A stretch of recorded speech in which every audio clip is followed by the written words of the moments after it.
Hello, good afternoon. This is Winston Wu, founder of Happier Abroad, and I'm with my friend Steve R. And we're here in Las Vegas, and we're going to do our first recording to put up on YouTube. And we're going to talk about how America is overrated and about American women and versus foreign women and topics like that, etc. So let me welcome Steve. It's good to have you. Hello, everyone. We're going to talk about 20 benefits and advantages of foreign women versus Americanized women. And that can't be understated, and it's certainly being overlooked what Americanization has done to the dysfunctional dating situation for guys in America. But at first, I want to just mention how overrated I think America is and American women, and that's a whole nother conversation, each one of them. But I thought I would give an example of a place and make two different places a comparison. So let's take a place that is highly admired from a tourist point of view, and that would be San Francisco, and a place in Asia that I think would be a good comparison, and that would be, let's say, Bangkok. Okay, so I lived in the Bay Area recently. I've been to Bangkok recently. Okay, we can start it out with the public transportation. Okay, BART versus the MRT and the BTS in Bangkok. Okay, so last time I was on BART, I noticed just how filthy dirty it was.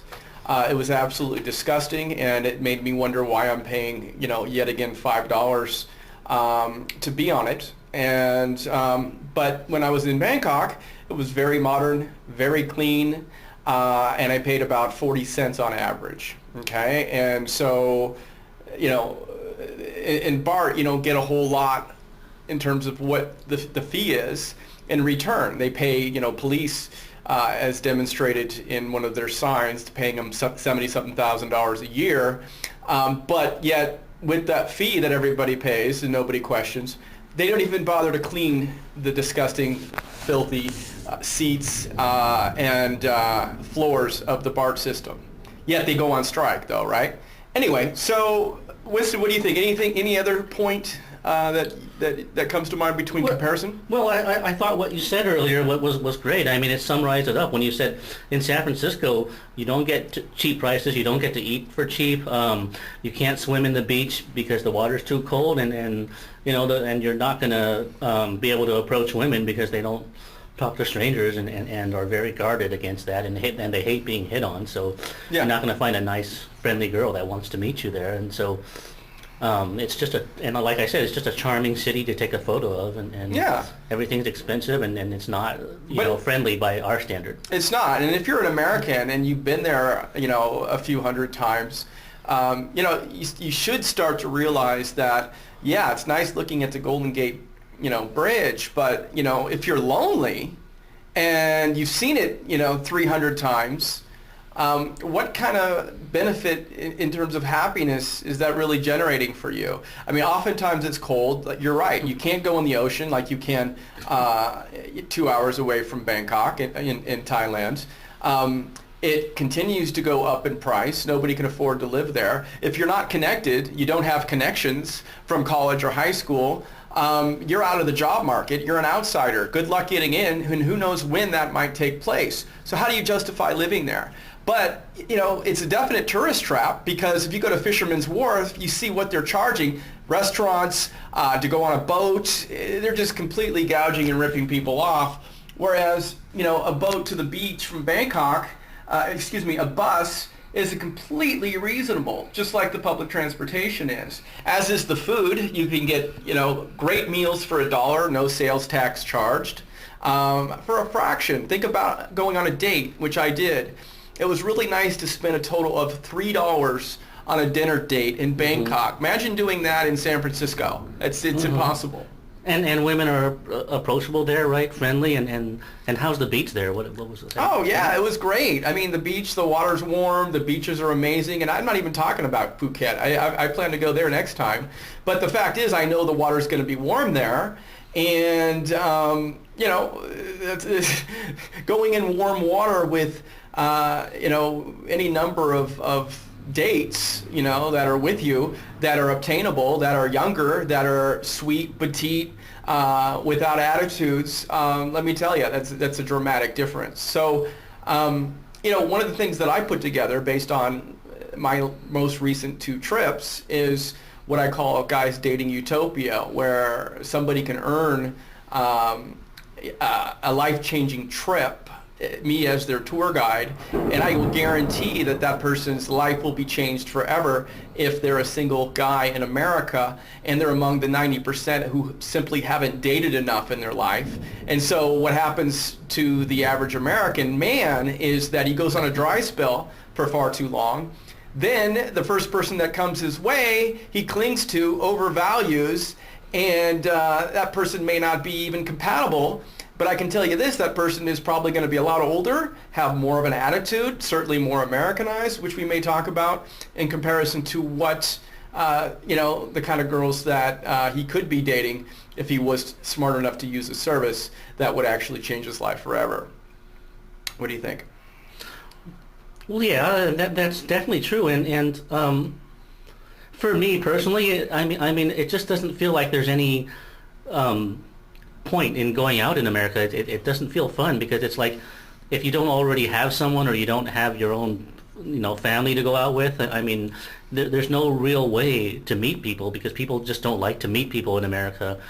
And it's just not natural, because they're paranoid of others, and it's just not comfortable trying to meet people in America. I mean, the best you're going to do is talk to some older men in Denny's or a diner or something. But, I mean, as far as young women, no way. I mean, they're way too guarded, too paranoid. They think they're too good for you, and they've just become more and more spoiled over the last few years. And it just doesn't feel fun, And then so in America, you just stay home or go shopping or go to work, and then afterwards you eat at home, and you don't go out and walk and do exercising, because it's just not fun. And then you gain weight, and then you get more depressed, and so it just snowballs and goes into a vicious cycle. Whereas in other countries, like when I was in Europe or Russia, for example, I mean, I'm sure Thailand's great too. I've never been there, but when I was in Europe and Russia, every day going out was fun, because I could meet women. They would be friendly. They would be open and curious and enthusiastic, and you can see that on my videos at Happier Abroad. And it's just a totally different matrix, and it makes me feel good every day to be able to go out and, meet people and flirt with girls and hitting on them. And because flirtation in other countries is in most other countries is a positive thing. It's not a negative thing like in America. It's not creepy. It's not something that makes you bad, or it's not vilified like in the States. And I just think America is just, like a lot of people told me, it's just, there's just too much of a chasm between reality and the media hype. I mean, the media and the movies make America look so fun and open and free, and the girls are so easy to pick up on, and they're so open and flirtatious. But in reality, they're nothing like that. They're just so closed and paranoid. Big difference between theory and reality. And I think most guys in America, they haven't opened their eyes because they don't know any different. So, there was a time where, women maybe in America, I don't know, a couple decades ago in the 70s, where maybe they went they were lonely, and maybe they hadn't been hit on in a few months. And so they were more grateful when that in fact did happen. Today, they're getting bombarded online dating. The guys are getting more and more desperate because they can't get out of the box, so they think they've got to use pickup artist lines and hit on them during the day. But what you find, and a lot of people don't seem to understand, is an extreme situation that we've gotten to already. Women don't want to, if you notice, they avoid eye contact. They don't want to be hit on, because what they instead prefer is to be able to choose when they feel like it. So they can hold out, because a 7 now thinks she's a 9, and she's going to hold out for at least a 9, and it doesn't matter if that guy's a player and he's just using her. But once she gets a player who's a real handsome top 10%, kind of tall, handsome guy, now her standards have raised, and she's not willing to go back down. So what she will do then is wait and hold out until the best 10% of good-looking guys, and if that guy comes along and she's ready, she's in between relationships, maybe she's been lonely, and all of a sudden now she won't maybe avoid eye contact with that kind of person, although the other 90%, she will continuously avoid eye contact because she doesn't want to hit on and she wants to do the choosing. Okay, so I mean, it's just become so dysfunctional. But why don't we just kind of go into the 20 benefits and advantages of foreign women? Oh yeah, I originally wrote that, the key benefits of foreign women on my website, and I wrote 15 key benefits that are really important that explain key features that explain why foreign women are better, at least for from a man's perspective, than American women. And not to generalize, it's just my experience and that of many others, and it contains a lot of general patterns. Okay. But then my friend Steve Neese took that 15 points, and then he added 5 more to make 20 on his website. So we're going to go off of Steve Neese's version, which is the 20 key benefits of foreign women. Well, let me speed this up, because if you were to cover it, you know it better than anybody. And you might take a little longer to kind of speed through it. So from my point of view, let me kind of speed through it. And okay, so basically, number one, they're much more feminine and proud of it. Okay, so I can clearly see they dress more feminine. They certainly act it. They're proud to wear skirts, etc. And basically in here it said that's different than American women, who find it oppressive and degrading because deep down, without realizing it, they don't really even like their femininity, and it's because instilled in them via conditioning. And I get that. They're programmed, not just from that, but to spend to be happy. That's another thing guys need to understand is Americanized women are programmed now that they have to spend and consume to be happy, which puts pressure. And that's not the kind of pressure that you get from women overseas. Okay, number 2, they appreciate and value men. Maybe you can talk about that. Well, yeah, I mean, if you look at my videos, for example, I mean, even without going overseas, you can see that women have a different attitude in most other countries, and that they're not infested with this hatred of men. They don't think, men are creeps unless they prove otherwise.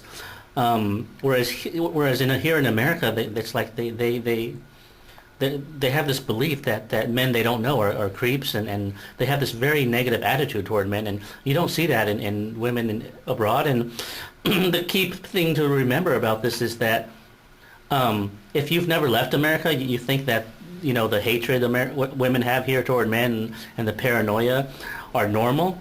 But once you see how the rest of the world is not like that, how women in the rest of the world are not like that, you realize it's not normal at all, and that what we have here is very abnormal and dysfunctional.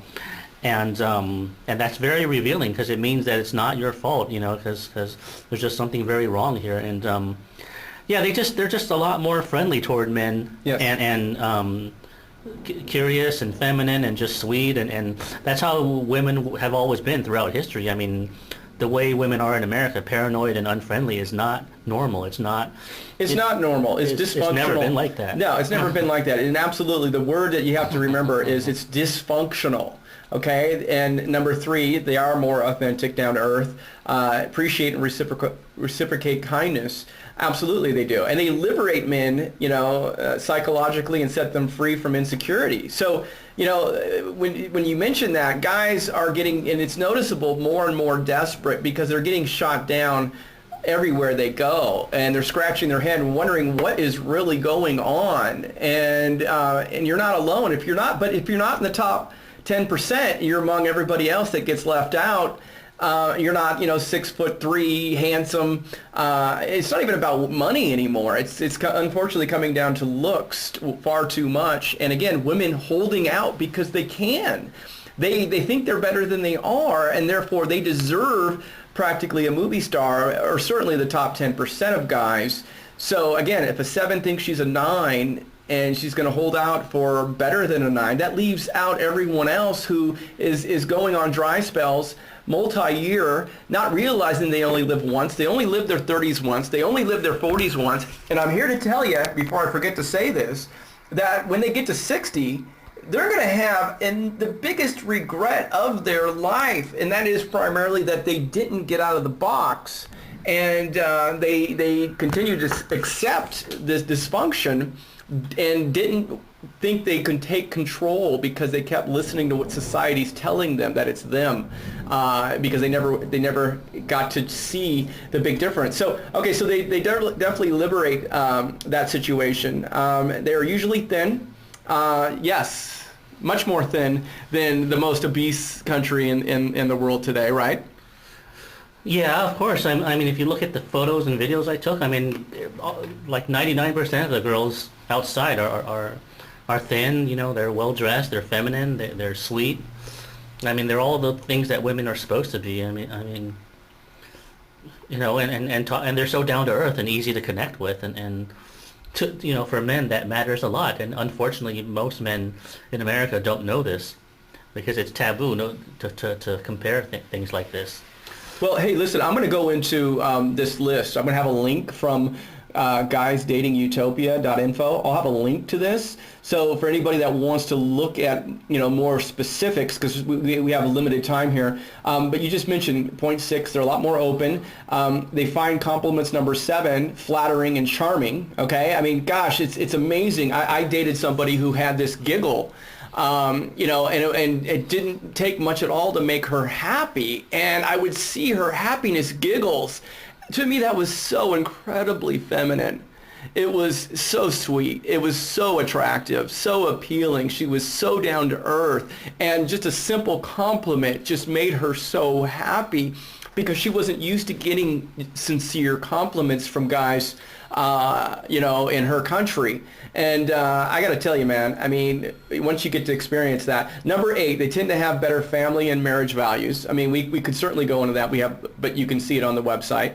Number 9, they need men. Number 10, even foreign women in industrialized first world countries are nicer. Okay, that's an important point. Beauty and brains, number 11, are the norm in women from Russia, Europe, China, and Latin America. Number 12, foreign women are easygoing, accepting, and non-judgmental. Now that's an important point, non-judgmental, because what I'm finding with American women is they talk a lot of trash to make themselves feel better. And I don't know about you, but that's not feminine. When women talk trash about people to feel better about themselves, or start shit at the office, you know, creating office politics, you don't find that with overseas women. You don't find it. And again, that is not feminine and not appealing whatsoever. Yeah, maybe non-judgmental is the wrong word. Maybe I should say they're less judgmental, but it depends on which country they are, of course. They just don't judge you on such shallow standards, whereas, you know, most modern American women, they'll dismiss everyone for the smallest things. I mean, it's yes. Yeah, absolutely. Number 3, it's ridiculous. It is. Number 13, they usually remain friends with their exes. I mean, you know, as opposed to what you wrote in here, and that is that... Yeah, I took that off, but Steve left it in. But I thought this was a positive thing because in America, most women who dump their boyfriends or husbands, they never keep in touch. They never remain friends, even if they say they will. They just treat you like a total enemy, and they villainize you, demonize you, and even lie about you. And which is sad because usually, I mean, in the old days, you know, people could remain friends with their exes at least and not be so cold-hearted. And you know, with my girlfriends, the foreign ones tend to still be friendly after we break up. And some have remained friends, whereas, you know, the American ones just treat you like you're the enemy. They don't want to touch you. Yeah, you're the enemy. If you talk to them, they'll get a restraining order. Yeah. And to me, I mean, I see that as a positive thing because they're not as cold-hearted and mean and just vicious and inhuman. Some guys spun that negatively because they didn't want their foreign girlfriends to be keeping in touch with their ex-boyfriends, you know. So some guys spun that into a negative thing, but I don't see it that way. I think it's positive because it means they're good people inside. Okay. Whereas in America, most modern women are just not good people inside. Okay, well, number 14, they're less age sensitive. Now, I mean, I can't, you know, stress this enough. My first trip to Asia last year, okay, I'm 44. I dated, the youngest girl that I dated, and actually, you know, got physical with, was 19.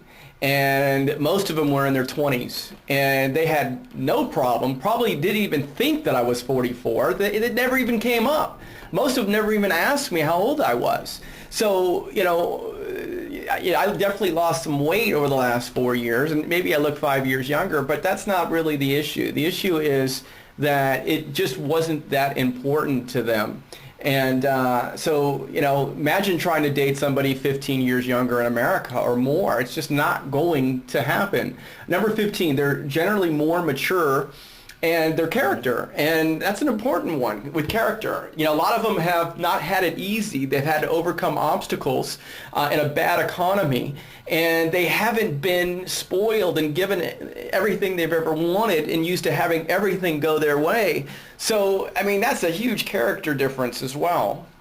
Yeah, I first noticed that when I was in Russia and Eastern Europe, that, young women, 18, 19, 20, 21, 22, they just seem so much more mature and down to earth. It was just so easy to talk to them because they were natural and real, and whereas it's hard to explain. They were just so mature, so normal, so down to earth, so easy to connect with, and it was just so normal. So it seems like even young people are more mature and level-headed, and it just makes it a lot easier to talk to them because they're not. Absolutely. Number 16, they're much easier to please. Now, this is extremely important because I think I mentioned it earlier. Many of my dates, I didn't spend a dime on my first date. And when I did, one example, the 19-year-old, it's like I wasn't expected to take her to dinner, but it was my choice to do something near the end of our date. And, I spent a total of $3, and she was as happy as can be, smile all the way through. And it wasn't this test to see how much money I was willing to spend. We're holding hands. She's smiling the whole time. She wasn't judging me.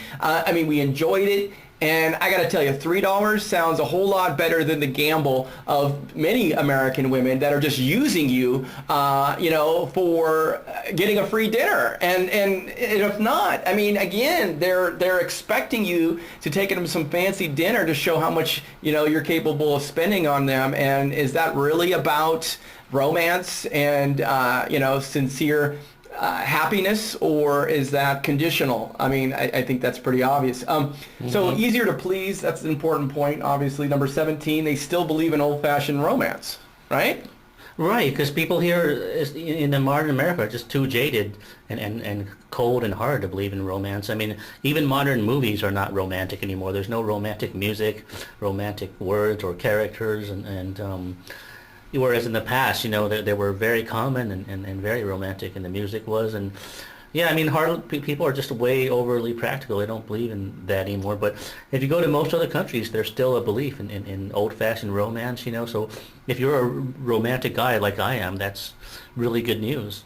Well, number 18, they're generally more compassionate and empathetic. Absolutely. And when you say poor people are quicker than middle class or rich individuals to recognize the suffering of others and to show compassion, being able to empathize, put themselves in other people's shoes, appreciate a simple life, and how you can be happy when you have less. And that's a humongous difference right there between the two. And it just seems like women, who watch Sex and the City and all this other garbage reality TV, they're just way out of touch with reality. And, and their character certainly has been infected, no doubt about it. And, number 19, they're great homemakers. There's a difference there. They're more loyal. What is it? The divorce rate among marrying overseas women is what is it, 20% compared to 60 at least in America now? Yeah, 50 or 60. Okay, so almost triple, maybe the real numbers. Those are U.S. government statistics too. Okay. Steve Neese found them. Okay, well, number 20 is nice guys finish first. Now we all know in America, nice guys finish last.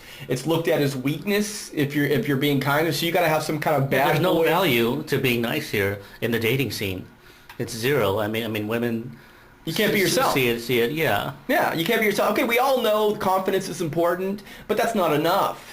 You can't be nice. You could be confident, but if you're nice, all of a sudden that gets, interpreted as weakness. And, wouldn't it be better just to be confident, but then be yourself? Be yourself, show your personality, your character, but instead you have to project this image of this bad boy, and all you're doing is pretending. It's just, I mean, how is that going to last? Girls still say everywhere they want a lasting long-term relationship, but if you've got to be phony from the very beginning, and then the real, your true self can't come out, or when can it? When is it allowed? When it's too late? I mean, that's just ridiculous. So anyway, we're at the pretty much Definitely, the 20. Yeah, Anything else? in other countries, I mean, in most countries, especially Thailand, even in Russia, being nice is a positive thing. I mean, it's appreciated, it's rewarded. I mean, for example, in the Philippines, if you're nice, almost pretty much 100% of the people will be nice back to you, and they'll reciprocate the niceness because they appreciate niceness. Nobody tramples on it or sees it as a weakness. I mean, that's just a very dysfunctional view. And that's the way it should be, because in America things are upside down. I mean, bad is good, good is bad, and my theory is that the reason women tend to like guys that have a bad boy image is because they're bad girls inside. They're bad women, and because they've been tainted. Really good girls are not going to like bad boys. It's the bad girls or the girls that want to be bad that like the bad boys, and the reason is because the reason bad girls don't like good guys or clean, decent guys is because a good guy is like a mirror to them. It shows them how bad they really are, and they don't want to face that. So they'd rather go to a bad boy so they can be validated for it, and that's a sad reality in America. Well, we've got many more things to say that we're gonna talk about in our next video.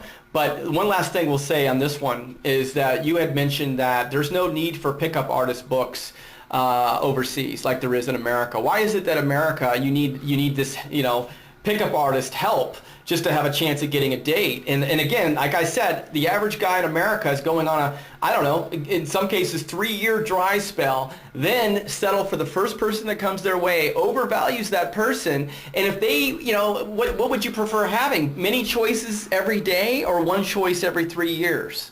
I mean... Yeah, that's an important point, because if you're in Thailand, and you have all these friendly women around you, I mean, you have multiple dating choices every day, whereas in America, you might have to wait years to find a woman that'll date you if you're a single guy, and it could be years, it could be never, and even if you find her, it could last only a few weeks.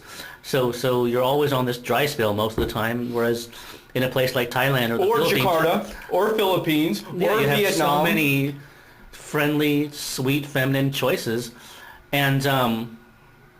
and to go back to that, your other question, I mean, you don't need PUA, or, PUA is the pickup artist community.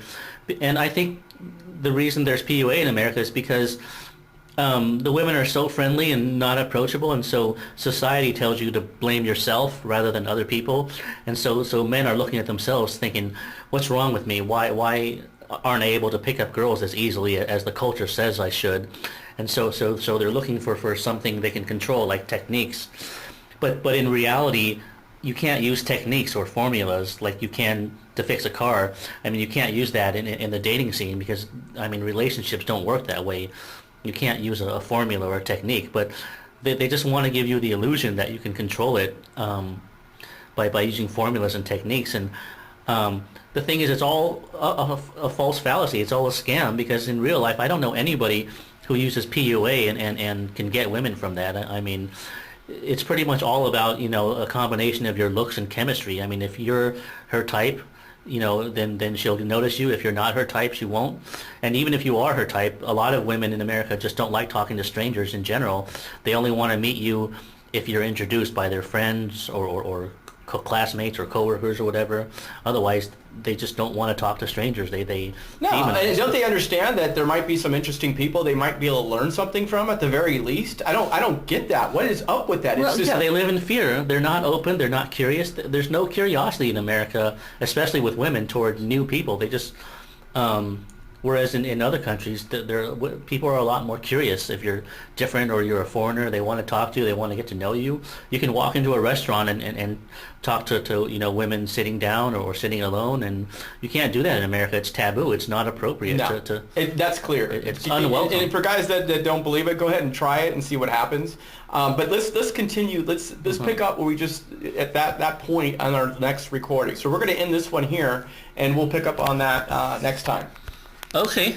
Well, thanks, Steve, for participating in this discussion, and for all you listening out there, I hope you learned something from it, and hope you found it inspiring. And to learn more, check out my website at www.happierabroad.com. Happier as in, happy plus IER, happierabroad.com. And I'm Winston Wu, and thanks for listening, and we'll see you next time. Bye.